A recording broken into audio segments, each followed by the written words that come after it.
प्रभु यीशु मसीह के नाम से सबको जय मसीह की।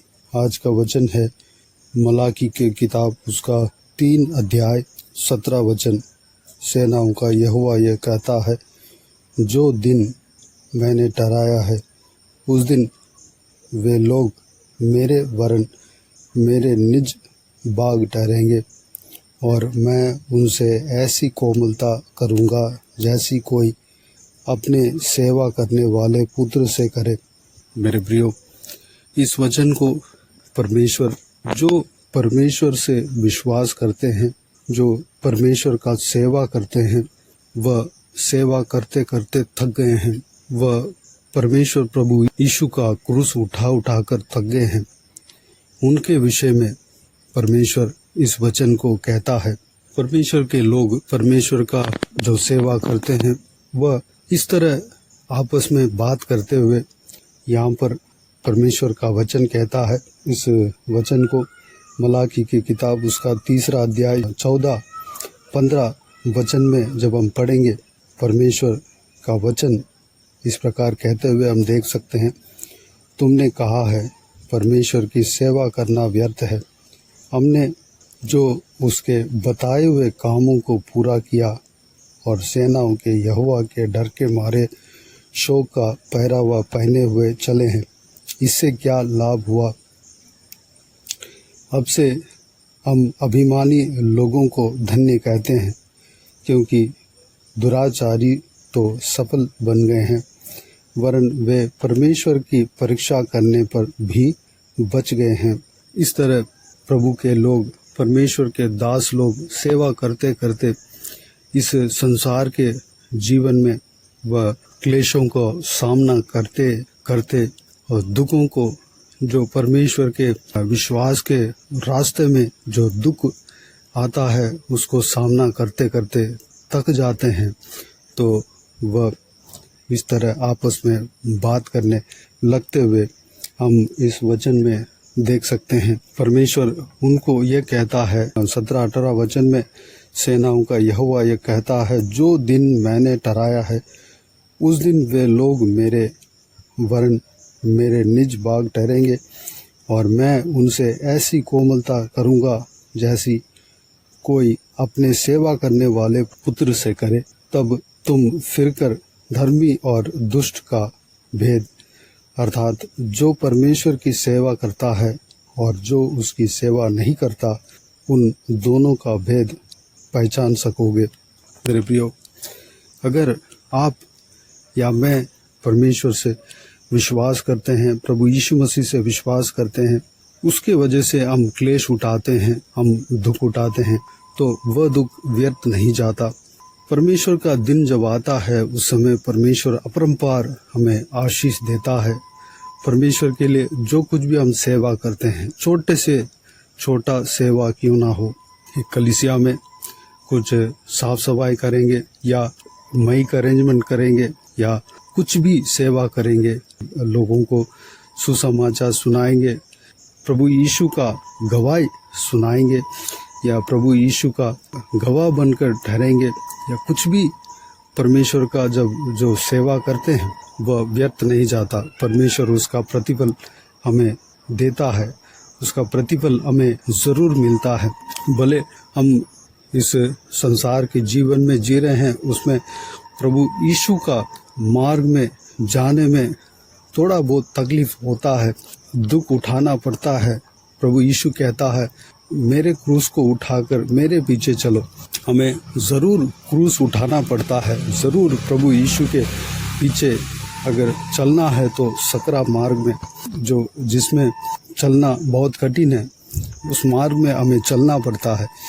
लेकिन उस जीवन जो परमेश्वर के विश्वास के जीवन में चलने का जो हम परिश्रम कर रहे हैं, उस परिश्रम का फल हमें ज़रूर मिलेगा। परमेश्वर ने हमें वाचा दिया है, वचन दिया है कि जब उनके दिन आएगा तब हम धर्मी और अधर्मी का भेद हम देख सकते हैं। धर्मी और दुष्ट का भेद, अर्थात जो परमेश्वर की सेवा करता है और जो उसकी सेवा नहीं करता, उन दोनों का भेद पहचान सकेंगे। प्रभु यीशु का दिन कब आएगा, वह न्याय करेगा तब हम इस भेद को पहचान सकेंगे। जब परमेश्वर का राज्य धरती में पूरी तरीके से आ जाएगा, उस समय हम इस भेद को यानी कि धर्मी और बुरे, जो सेवा करने वाला और सेवा नहीं करने वालों का भेद को जान सकेंगे, देख सकेंगे।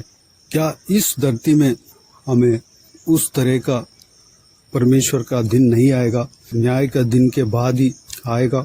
मेरे प्रियो, हमारा जीव काल में भी हमें यह फर्क देख सकता है। परमेश्वर का समय, हम इस शरीर में जब जीते हैं, इस संसार के जीवन में भी परमेश्वर का दिन हमारे लिए आता है। परमेश्वर हमें इस जीव काल में ही परमेश्वर हमें आशीष देगा। एक दिन हम देख सकते हैं कि हम धर्मी और अधर्मी का फर्क, धर्मी और बुरे लोगों का फर्क, और जो सेवा करते हैं, प्रभु के सेवा करते हैं और प्रभु के सेवा नहीं करते हैं, उनका फर्क हम देख सकेंगे। परमेश्वर ज़रूर उसका प्रतिफल हमें देता है।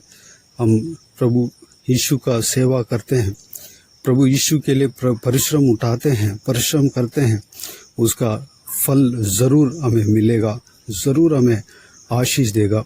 यहाँ पर कहा गया है ज़रूर हमें इस संसार के जीवन में भी हमें परमेश्वर आशीष देगा। और आने वाला समय में जब स्वर्ग का राज्य यहाँ पर इस धरती में आ जाएगा, जिस तरह प्रकाशित वाक्य में हम पढ़ते हैं कि नया यरूशलेम, नया आकाश और नया पृथ्वी इस धरती में उतर आएगी और उसमें परमेश्वर स्वयं राज्य करेगा। उस समय हमें फर्क दिखाई देगा। यहाँ पर परमेश्वर इस तरह कहते हैं, उस दिन वे लोग मेरे वरन मेरे निज बाग ठहरेंगे और मैं उनसे ऐसी कोमलता करूँगा जैसी कोई अपने सेवा करने वाले पुत्र से करे। ऐसी कोमलता हमसे करेंगे जैसी अपने सेवा करने वाला पुत्र से एक पिता करता है। जिस तरह दाऊद अपने पुत्र सुलेमान से अनुग्रह किया, बर्ताव किया। दाऊद जो राजा था, इजराइलियों का राजा था, वह अपने सिंहासन को अपने सुलेमान यानी कि अपने पुत्र सुलेमान को दिया। वह राज्य दिया। दाऊद के बाद सुलेमान को राज्य दिया।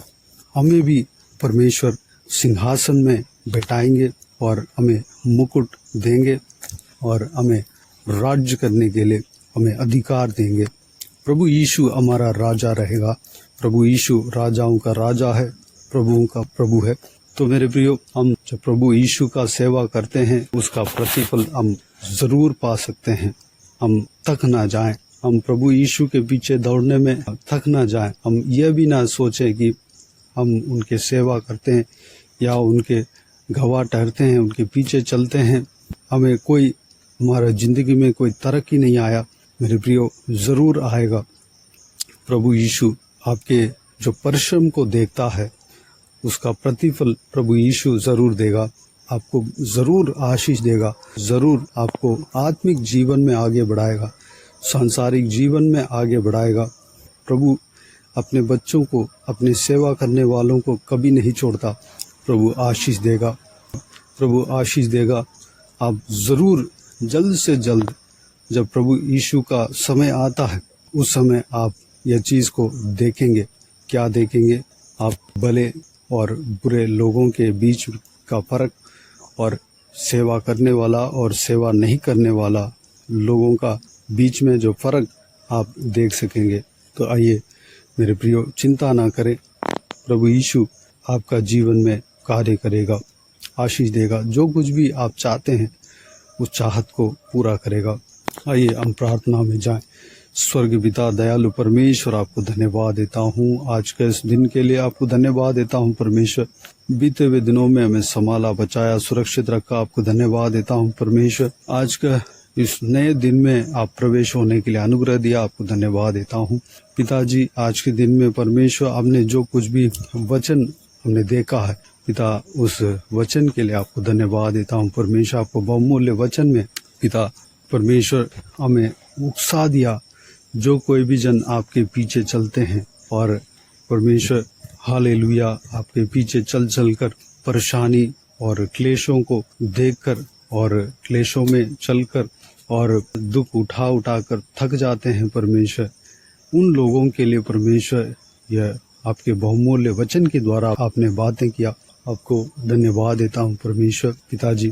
जो लोग थक गए हैं परमेश्वर, जो लोग इस संसार के जीवन से परमेश्वर थक गए हैं, आपके पीछे चल चल कर परमेश्वर हालेलुया अपने मन से थक गए हैं परमेश्वर, उनको आपके हाथों में सौंपते हैं पिता। सभी को हृदय में कार्य करना, विश्वास को और बढ़ाना, आपके पीछे चलने में, जो आपके पीछे चलते हैं उसका प्रतिफल उन्हें जरूर मिलेगा। इस बात को विश्वास करने पाए, जानने पाए परमेश्वर पिताजी। आपका इस बहुमूल्य वचन के द्वारा परमेश्वर हमने देखा है कि आपके राज्य जब आएगा, आपके समय जब आएगा, आप परमेश्वर उस समय हम देख सकते हैं, उस समय ये फर्क देख सकते हैं। उस समय जो सेवा करने वाला और सेवा नहीं करने वाला, उन दोनों का फर्क हम देख सकते हैं। पिता हमें राज्य देंगे, आपको धन्यवाद देता हूँ परमेश्वर। संसार में ही, इस संसार में रहते रहते हमें आशीष देंगे, हमारा संतान को आशीष देंगे, हमारा जीवन में आशीष लाएंगे। आपको धन्यवाद देता हूँ। आत्मिक उन्नति देंगे, सेवकाई में आशीष देंगे, आगे बढ़ाएंगे। आपको धन्यवाद देता हूँ परमेश्वर पिता। जो कुछ भी क्लेश उठा रहे हैं, जो कुछ भी मन में थकावट है, उन सभी का थकावट को, उन सभी का परमेश्वर हालेलुया, जो विश्वास में कमज़ोरपन है परमेश्वर, उस कमज़ोरपन को दूर करना पिता। हालेलुया, आशीष देना पिता, संभालना परमेश्वर। जिस तरह आप गेत्सेमनी बगीचे में जब प्रार्थना कर रहे थे, क्रूस उठाने से पहले वाले रात में जब प्रार्थना कर रहे थे और स्वर्गदूत आकर आपको बल दिया परमेश्वर, जब आप शरीर में थे परमेश्वर, उस तरह जो कोई भी जन थके हुए हैं उनको आपके स्वर्ग से बल देना पिता। वह दोबारा परमेश्वर पिता बल पाकर वह आपके पीछे दौड़ने पाए, आपके सेवा करने पाए, आपके गवाह बनकर ठहरने पाए परमेश्वर। अनुग्रह देना, सभी को आशीष देना, संभालना। आज के दिन में जो कुछ भी काम करने जा रहे हैं, सारा काम में सफलता देना, सुरक्षित रखना पिता। हर एक का संग रहना, आपके हाथ हमेशा हम सबके ऊपर बना रहे। सारा दुआ प्रार्थना को सुना, ग्रहण किया, धन्यवाद देता हूँ। सारा दुआ प्रार्थना को प्रभु यीशु मसीह के नाम से मांगते हैं, सुन और ग्रहण कर। आमीन आमीन। प्रभु यीशु मसीह के नाम से प्रभु यीशु मसीह का आशीष और अनुग्रह हम सभी के ऊपर बने रहें। आमीन आमीन। मेरे प्रियो, इस चैनल को सब्सक्राइब करें और शेयर करें। अगर किसी को भी प्रार्थना का विषय हो तो डिस्क्रिप्शन में दिए हुए नंबर पर कॉल करके प्रार्थना करा सकते हैं, हम आपके लिए प्रार्थना करेंगे।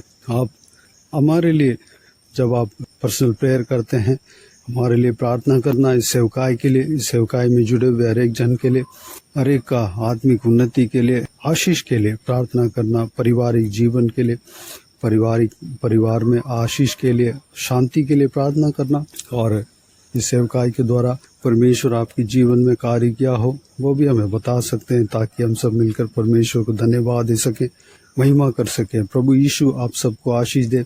आमीन आमीन।